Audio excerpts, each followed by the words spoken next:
yang sudah Razi lalui, yang kemudian bisa digunakan untuk teman-teman muda sekarang yang ada di persimpangan jalan yang benar-benar, ya Allah gue mau ngapain ya, susah banget nih milihnya. Jadi gue nggak bisa dengerin temen gue, atau gue nggak perlu follow passion.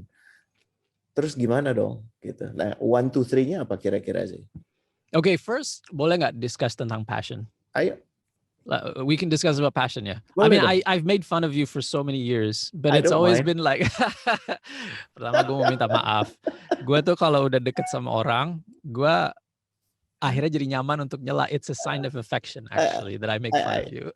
buat yang dengerin, Razi dulu gue sama Razi itu temen, tapi dari kejauhan aja, saling Dari mantau. kejauhan. No. Ya, terus kami melalui satu proses yang kemudian kami mempelajari spiritual bersama-sama, dan yang puncaknya menurut gue sih kami sempat itikaf bareng ya waktu itu pas bulan Ramadan 2017 2018 gitu. Dan itu momen yang Masya Allah sih, dan di situ benar-benar lo jadi ketemu kenal lah. brother gitu, ketemu pergi sebagai teman, pulang sebagai saudara, tuh emang nyata gitu. So you see the good and the bad of each other, and then you accept it, and then you become brothers. Which you know, it's whatever you say about passion kan itu nah, just pertama gue gak pernah duduk sama lo bareng untuk ngejelasin lo perspektif tentang passion. Kita cuma ketawa, gue dari jauh bilang, apaan lo passion gini dasar lo begini. Maksudnya udah gitu aja, and then I make fun of him. Anytime the word passion comes up, my radar is like, and then like I look at him and go, what is this passion? Tapi sebenarnya passion is what you wear, man. I mean, itu fashion ya, salah. And gue boleh admit nggak? Gue mau admit tuh bahasa Indonesianya apa ya? Mengakui bahwa gue belum pernah baca buku lo, tapi gue udah celah-celah bisa. Makanya supaya lo baca kan diikut sertakan di buku yang berikut. Jadi nggak ada betul. lain kecuali baca. Jadi lebih balance. Tetapi gue nyelanya bukan karena bukunya sebenarnya. Like I don't hate your book because I never read it, right? I don't love it either. So I've never read it, guys. Cuman ketika gue denger Rene ngomong tentang passion, I vehemently disagreed, and I want to explain why. Pengen gue jelasin lebih dalam, boleh nggak? Boleh dong, by all means, silakan. So the way I see passion, right? Itu tuh, passion is important, passion is powerful, passion is great, tetapi udah advanced level, itu passion. Right? Oh, malah advanced, Razi. Advanced. Passion is advanced, and I'll explain why. It's like love. I always, love in your personal relationships, and then passion in your work, itu dua hal yang sama. And my philosophy. Back in the day, my philosophy on love adalah bumbu gitu kan. Love is a spice. And to be quite frank with you, spices are powerful. Right? Untuk meningkatkan istilahnya nafsu makan, gairah, apa segala macam di dalam makanan gitu kan. Ini juga penting di dalam hubungan. Love is important, tapi bukan foundation. And I wanna give you another example supaya lo paham. Kalau jadi Sufi misalnya, salah satu masalah utama, dan I've been reading a lot about Sufism and all that kind of stuff. It's just very interesting to me. Ternyata when I listen to people who are more level-headed about Sufism, right? Salah satu masalah Sufism di abad-abad kita sekarang adalah banyak orang mau jadi Sufi tanpa kerja kerasnya sebenarnya. Jadi langsung ke anak tangga ketiganya atau kelimanya atau ketujuhnya gitu. Exactly. Orang mau jatuh cinta tanpa kerja kerasnya. Orang mau nikah dan membangun keluarga tanpa memikirkan kerja kerasnya. Betul. Orang mau karir tanpa memikirkan kerja kerasnya. Passion itu udah level advanced. Level dasarnya apa? Skills. Kalau sebagai cinta, level dasarnya apa? Kualitas diri kita. Our understanding of ourselves and what we need. Right? Chemistry antara kita. Okay, so we're talking about multiple metaphors here, but I want you to understand. Kalau jadi Sufi apa? Awalnya pastikan lo ibadahnya udah benar. Pastikan ilmu syariahnya udah benar, udah dijalankan. Jangan kemudian mengaku Sufi, dan mengatakan you don't need to do ibadah karena lo udah sufi gitu kan. That's Itu one jadi of the biggest misleading. problems. Betul. And that's a symptom of, you see it in relationships, in Sure. loving relationships and marriages and all that kind of stuff. You also see it in careers. Di mana orang mau meloncat kerja kerasnya gitu loh. Like the hard work it takes to be a success or to at least have some sort of competency. And let's come back to work now and passion. Ya lo harus build your skills. Skill lo apa yang lo bisa tawarkan, yang ada value-nya. Kedua adalah pengalaman kerja. Karena skill tanpa pengalaman kerja nggak ada artinya. Pengalaman kerja tanpa skill juga nggak ada artinya. But when you have both, then you have this huge value system, right? And then when you have a huge value system, the way everything is, you can apply it to any field. Profesi apapun membutuhkan value yang lo tawarkan. Semua profesi itu membutuhkan critical thinking, ability to solve problems, membuat keputusan, komunikasi, dan juga membutuhkan skill-skill teknis di area-area tertentu gitu kan. Nah, baru level ketiga passion, right? Then you can apply passion. Then you can apply love.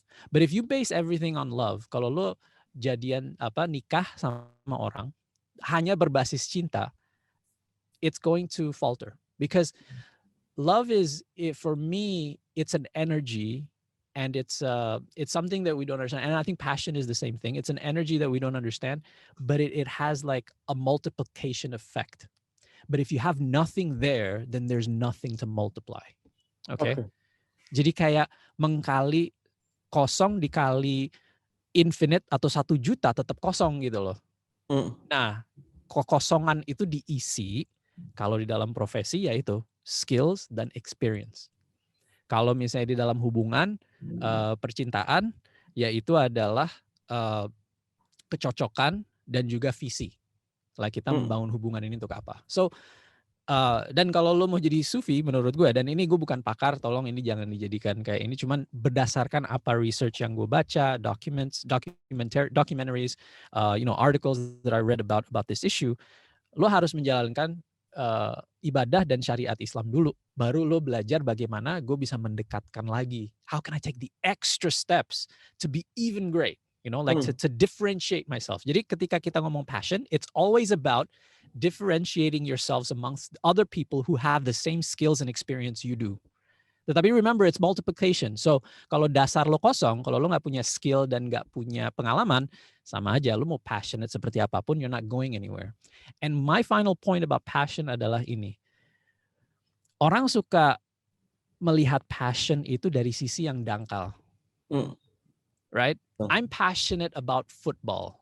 I'm passionate about basketball. I'm passionate about music. Right? I think you have to look at passion, and here's the difference. Lo harus melihat passion itu harus spiritual bahasanya, dan spiritual di sini nggak harus agama. Spiritual itu the bigger picture. Mempertanyakan kenapa kita ada di dunia ini. Why are we living? What are we doing? What are we contributing to other people? Right? What is the bigger picture? What is the impact I want to make? Like, and kalau lo benar-benar grandiose dan ini, legacy apa yang lo mau tinggalkan gitu kan istilahnya. Now that's where the passion has to be. It's not about, oh, I love football and now I have to do something around football, right? Which orang Indonesia kadang-kadang kita sesimpel itu gitu. Dan gue juga terjebak di area itu gitu kan. Gue seneng banget sesuatu, tetapi itu obsession menurut gue. Like passion without a purpose, without a bigger purpose, without a spiritual purpose, something bigger than us, something bigger than me, itu adalah obsession. So don't turn your obsession into your career path. Or you can, right? You can. It's nothing wrong with that. But when we talk about passion here, I want to make it a little bit more important than some of the passion. Jadi orang jelas gitu loh ketika kita ngomong passion, it's about changing people's lives. It's about investing in the future. It's about making things better, whether it's for us, our family, or for society, or whatever it is that you want. Tapi make a difference in people's lives. I think if your passion is something more substantial, like misalnya, one of the things that got me through, karena memulai Setipe dan growing Setipe was a huge pain. is a huge pain in the neck and so many problems. Tiap hari itu ada masalah macam-macam. And then the only thing that kept me going was, a lot of different factors. Tapi salah satunya adalah the stories of people that got married, the wedding invitations that I got, and it was impacting people's lives. That's what got me through. Dan sekarang gue di RevoU pun juga mendapatkan itu gitu kan, dari orang yang akhirnya dia bisa memulai karirnya, akhirnya dia menemukan sukses, akhirnya dia yang all those stories yang benar-benar ini mengubah cara berpikir gue. Even like a 1 week mini course where cuman cerita dikit-dikit, orang merasa, wah, perspektif gue tuh berubah banget, thank you banget gitu.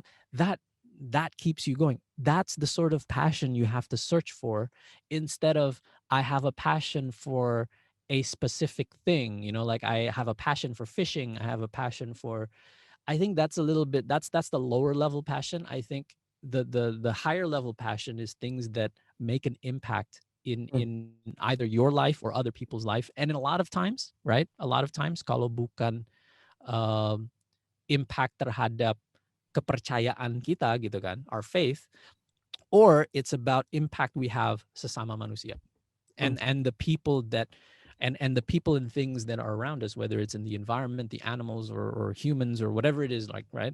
So I think that's the thing that I think a lot of people, akhirnya passion jadi kosong.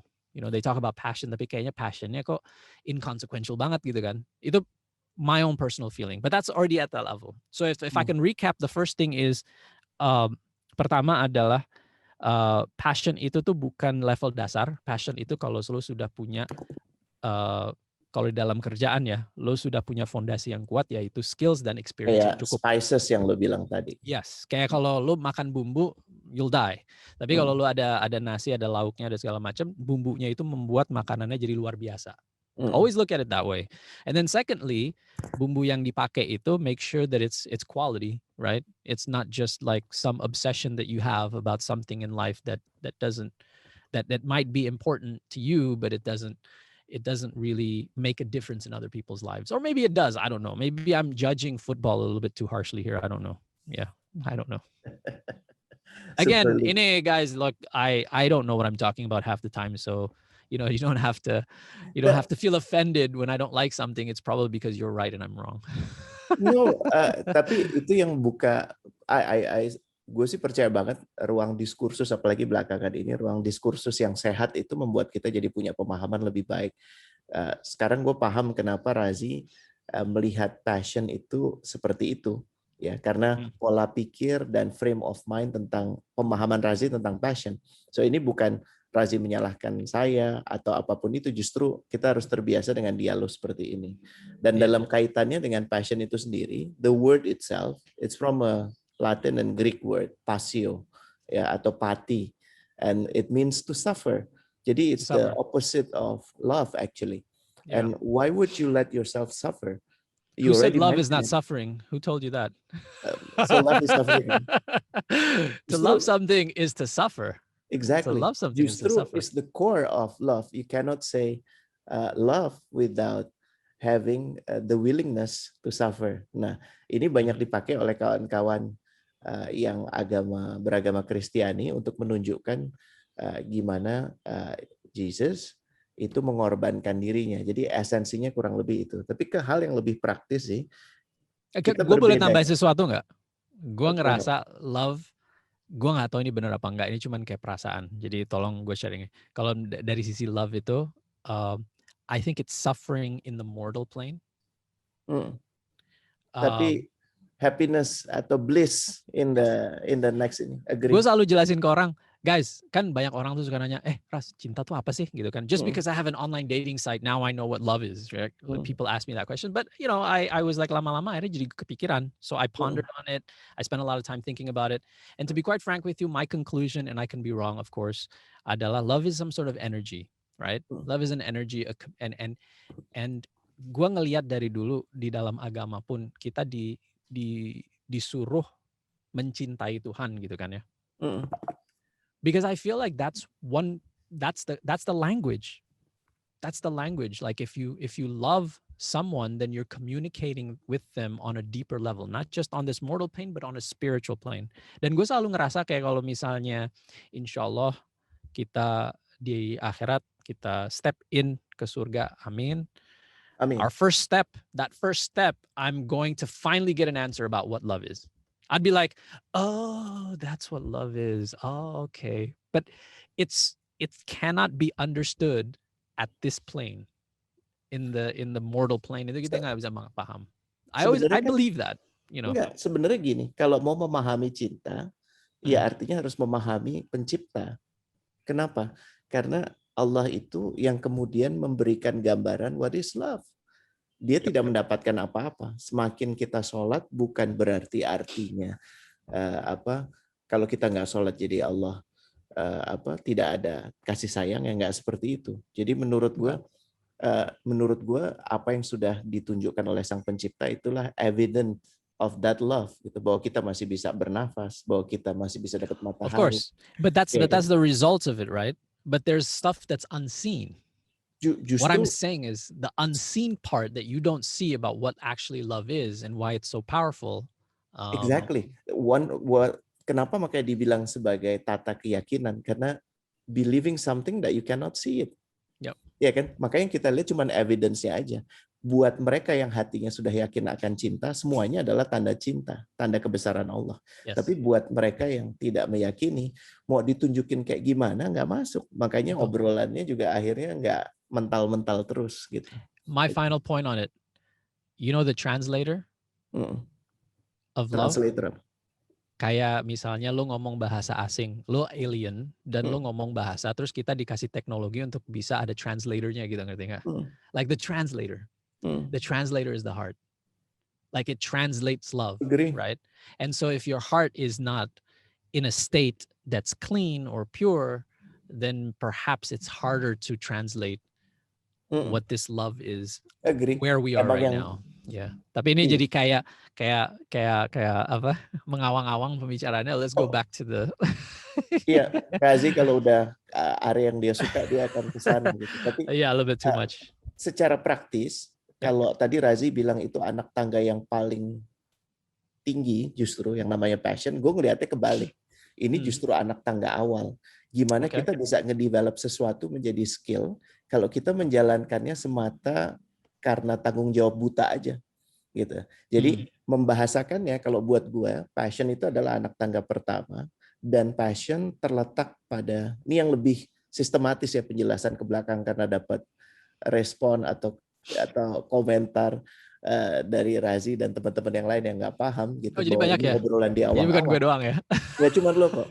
Tapi untuk memudahkannya adalah untuk memudahkannya, passion itu terletak pada aktivitas yang membuat diri merasa berdaya. Kenapa? Gue bilang aktivitas karena kebanyakan akhirnya cuman konsep. Kalau gue seneng musik, apakah itu passion? Tapi lu cuma seneng dengerin aja. Lu bahkan tidak melakukan apapun di dalam kaitan dengan musik itu. And I don't think you're doing anything with regards to passion. Jadi kata kunci pertama aktivitas. Kata kunci kedua membuat diri bukan orang lain dulu. Karena kalau emang ini buat very personal, lu nggak bisa lu nggak bisa selain daripada mencobanya. Jadi rumusannya adalah lu mesti observe dulu. Nggak bisa so tahu dulu bahwa ngelihat dari kejauhan, oh ini kayaknya gue suka, oh ini kayaknya gue nggak suka. Yang tadi Razi bilang, ngelihat orang berotot suka, tapi bangun jam 4 pagi untuk pergi ke gym nggak suka gitu. Ya nggak bisa, karena ini ada di dirinya, pelaksananya bukan orang lain, lo. Itu elemen kedua. Elemen ketiga, merasa berdaya. Merasa berdaya ini kritikal karena pada saat kita merasa berdaya, kita merasa dikuatkan, dimampukan, dibisahkan, bahkan pada saat nggak ada yang memuji. Karya pertama lo tuh udah pasti sucks, udah pasti. Tanya deh, siapapun itu, bahkan Razi sekalipun, when he try to do something at first, biasa aja atau buruk bahkan. Kenapa? Ya, habis 100 kali juga tetap buruk sih. Exactly. Tapi kan ujungnya akhirnya kita berlatih menjadi sedikit lebih baik, menjadi sedikit lebih baik, menjadi sedikit lebih baik. Jadi bagaimana progres, evolusi dari aktivitas, kemudian menjadi kebiasaan menjadi kebisaan menjadi keahlian, skills, keahlian menjadi kepiawaian, mastery. Nah, passion ini bukan sesuatu yang untuk diumbar. Gue passion ini bukan. Justru di sini adalah statement of self, bukan ditunjukkan ke orang lain. Good Gue point. tuh ngerasa gue banget setiap kali, tadi Razi sudah memberikan clue-nya, setiap kali gue bicara sama orang, connecting sama orang tentang membahas apa, harus spesifik. Kalau kemudian bahasannya itu adalah yang Razi nggak suka, nggak terjadi. Membahas hortikultura misalnya, atau kalau membahas environment, I'm sure he would love it. Gitu. Tapi lo butuh untuk carry that passion over and bring it into a realm yang disebut sebagai butuh kedisiplinan, butuh tenacity, butuh consistency untuk kemudian bisa menyebut itu sebagai sesuatu yang bisa bermanfaat. Manfaat is an interesting word dari bahasa Arab, naf'ah artinya. Jadi something that is empty itu nggak ada naf'ah. Naf'ah is something when you pull something out, there's always something. Gitu. Jadi memang intinya sebelum lo bisa menjadi bermanfaat, lo kudu isi diri lo sendiri. Dan cara mengisinya adalah dengan yaitu punya ketekunan untuk menjalankan apapun itu. Nah pertanyaannya gimana kita bisa tekun? Kalau dalam melakukan itu kita nggak mendapatkan energi apapun. Kita cuma melakukannya karena my father told me, karena I think my teacher said it would be good for me. Nggak bisa. Gitu. Dan proses untuk kemudian menemukan which activity, itu nggak usah jauh-jauh, yang lo inget aja. Karena biasanya kita suka atau nggak suka banget, itu kita ingat. Tapi yang in between, we do not remember.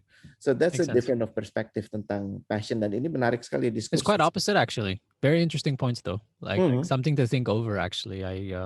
Karena we assume that lo harus kerja keras dan lo harus banting tulang dan lo harus nggak suka di awal gitu kan. Baru mencapai titik yang dimana lo bisa menjalankan passion lo. That's how I see it gitu kan ya. In your case, it's like from the beginning to search for that. Tetapi ada justru sih yang muncul itu adalah ini kalau kita ngelihatnya dari perspektif kita yang sudah mempelajari spiritualitas gitu ya.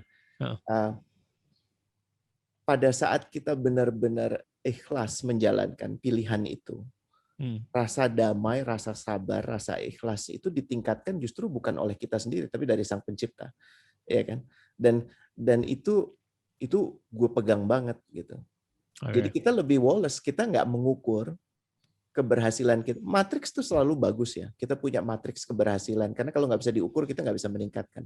Tapi yang paling kritikal matriks yang nggak tampak itu tadi, bahwa apakah lo malah jadi lebih mudah frustasi atau justru lo merasa oke, let's give it a try. Coba lagi yuk, coba lagi yuk, coba lagi. Dan memang ujung akhirnya ada pada bagaimana kita mensyukuri apa yang kita sudah dapatkan dan kita jalankan. Bahkan gue ini masih diagnosa ya. Ini bukan satu yang gue lihat bukti otentik, tapi buat mereka yang bersyukur, apapun yang mereka awali berpotensi menjadi keahlian. Jadi they can bring passion into anything they do. Kenapa? Karena mereka bersyukur. Sementara orang yang memilih menjalankan sesuatu dari yang dia suka atau nggak suka, yang dia kejar sebenarnya kebersyukurannya. Tapi kalau orang udah datang dengan kebersyukuran, semua yang dia lakukan itu akan istimewa. And we see that in some people. We see that in some people. In like Nelson Mandela, dia dulu kalau lihat sebelum dan sesudah dia melalui 24 tahun di balik Robben Island penjara itu, he was a very bitter man. Tapi ujungnya dia malah berterima kasih ditaruh di situ. Karena he was stuck with himself. And he finally met his creator. Dan di sana dari dia nggak bisa ngomong sih. Kalau ngomong tuh isinya cuma teriak-teriak, marah-marah. Keluar dari sana dia jadi orang yang sangat lembut. Sekarang lu bisa ngebayang nggak? Ditaruh di penjara 24 tahun. You have every reason to be bitter. You have every reason to be vengeful. But he was the one who instigate the healing process of a whole nation. Yes. Jadi dia malah membawa passion itu ke apapun yang dia lakukan. Dia nggak pernah yang namanya football, rugby itu. Kenapa? Karena dia benci. Yang main itu semuanya adalah orang putih. Di filmnya yang Matt Damon main itu. Apa judulnya? Invictus. Dia menggunakan itu sebagai senjata untuk mengatakan bahwa we are a changed nation. Oh my God. Ini piece terakhir yang gue lagi coba rangkai. Dan gue dapat justru dari baca kitab yang udah 1000 tahun ditulis yang Ihya Ulumuddin itu. Siapa yang lo kasih makan dalam diri lo itu akan memunculkan kebersyukuran atau sebaliknya. Very interesting. Jadi emang and lo lagi juga bilang kan bahwa we are we had this discussion bahwa there are a small group of people who control the mass society, what to see, what to watch, what to do, what to wear. As if how we feed ourselves is being controlled by this small group of people. To be truthful with your passion is to liberate yourself from that. Itu sih. Yeah. It's also a complex thing ya. And gue selalu jadi ingat. Ya. Dan akhirnya, sorry, gue tambahin dikit lagi. Dan akhirnya kalau kita berbicara hal yang kompleks, kan nggak mungkin all together dijelaskan di dalam satu waktu atau satu hal. Jadi kalau kita ngomongin passion itu, insya Allah nanti di buku ini Razi juga akan lihat, hopefully bisa dikritisi sebelum di-publish, sehingga dia nggak bilang nanti gue belum baca gitu ya. Karena ini bagian Razi ikut menulis buku ini. Kayak sebenarnya you're writing this book so that I don't make fun of you anymore ya? Is that what you're trying to say? Kayak gajah. Orang buta disuruh cerita gajah, ada yang bilang kayak dinding, ya kan? Ada yang bilang kayak apa? Kayak hose, ada yang bilang kayak daun. Yeah. Why? Because you're blind, gitu. So it takes time sih emang. Konsep-konsep kompleks ini emang butuh waktu. Yeah, and this is a great time to talk about one point about what I see around me as well. Banyak nuance itu bahasa Indonesianya apa ya? Nuansa sih bisa. Nuansa, tetapi aneh kalau dipakai nuansa. Itu lebih kayak apa? Spektrumnya tuh luas, spektrumnya luas. Dan sekarang kita untuk bisa memahami ini perlu wawasan yang cukup luas, perlu bisa melihat nuance. Ya. Our spectrum of color, our understanding is quite wide. Whereas the trend that we're seeing around us adalah kebiasaan-kebiasaan orang untuk melihat segala sesuatu hitam putih. Mensimplifikasi. You know, you're either left or right. You're either this or that. Gitu kan. That's how we find comfort sebenarnya. Human nature kan, if we can quickly identify whether he's an enemy or he's a friend, it's easier for us to like or dislike him or to hate him, ya kan? Gitu. Emang kenapa itu dilakukan ya karena mudah, semudah itu sih. And we have a tendency untuk tunduk pada yang mudah. Ya udah gampang, ngapain cari yang susah. Padahal ada beberapa hal yang kita harus berproses untuk memahami itu, dan nggak bisa kita surrender to our impulse bahwa because it is easy we just pick the easy one. And here's the criticism I have buat orang-orang yang merasa diri mereka tuh terdidik dan cerdas dan paling kritis segimanapun. If you scour the internet dengan melihat opini-opini mereka itu kurang nuans menurut gue. That's the funny thing. And you know, one of the key things to be more critical, to improve your critical thinking, adalah untuk bisa melihat perspektif lawan. This is it. This is what Razi and Rene is doing right now. We both of us exercising our critical thinking to see others' point of view not as an attack, to see other point of view itu as something somewhat that would enrich you. Then that's to certain degree, to all people is not easy. Menurut gua ada batas toleransinya sih, ya kan? Belum pasti, akhirnya pasti kena gitu kan? Iya. Dan gue juga bukannya gue nggak minta maaf sama Rene atas celaan-celaan di masa lalu, bukan? Like I do apologize, but niatnya benar, cuman yang keluar itu salah. Kalau boleh ini, you know, then I always try to, you know. Gue coba lurusin sedikit sih ya. Gue nggak bisa menakar niatnya Razi karena itu terpulang pada Sang Pencipta. Tapi yang gue lihat, Razi itu kayak nuance. Dia itu datang dengan nuance, bukan cuma bilang, lo jelek, tulisan lo buruk, ngaco lo, nggak gitu. Meskipun yang kedengarannya seperti itu ya. You can choose to listen to it like that kan? You can choose to do it. Tapi at the end, if you really listen.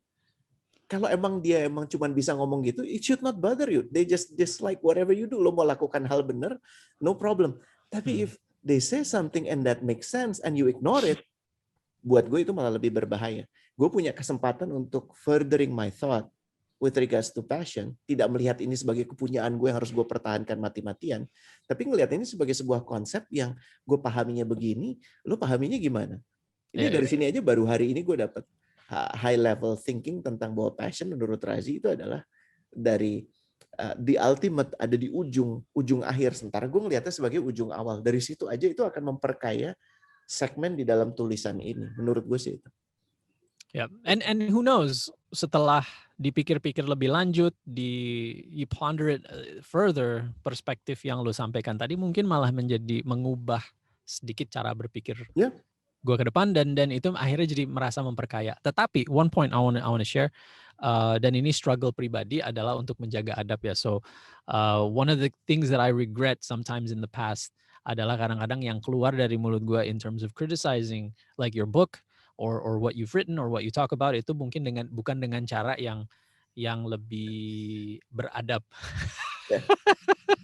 lebih ya keluar aja gitu kan. But that's something that, so it's what Renee saying is true. Kita harus bisa menerima opini yang berbeda, tetapi cara jangan, ini bukan excuse untuk kita tidak mencoba menyampaikannya dengan cara yang baik, karena at the end of the day, you know, we want to build connections rather than criticizing each other and menjauhkan gitu kan. So dari obrolan, dari diskursus ini, dari connection ini, insya Allah akan muncul hal baik ya soal teman-teman yang suka merasa salah pilih jurusan, ya kan, atau yang belum memilih supaya tidak salah pilih jurusan. Menurut gue waktu Razi ngomong ini, di gue tractionnya kenceng banget, because I'm also one of them. Gitu. Dulu gue memilih fakultas ekonomi. Kenapa? Karena prestis ternyata. And it takes years untuk bisa mengakui itu, bahwa kenapa gue pilih. Ya prestis, because my uncle guru besar di sana. Dan karena itu adalah hal keren, hal yang membanggakan. Dan gue ingin dibanggakan.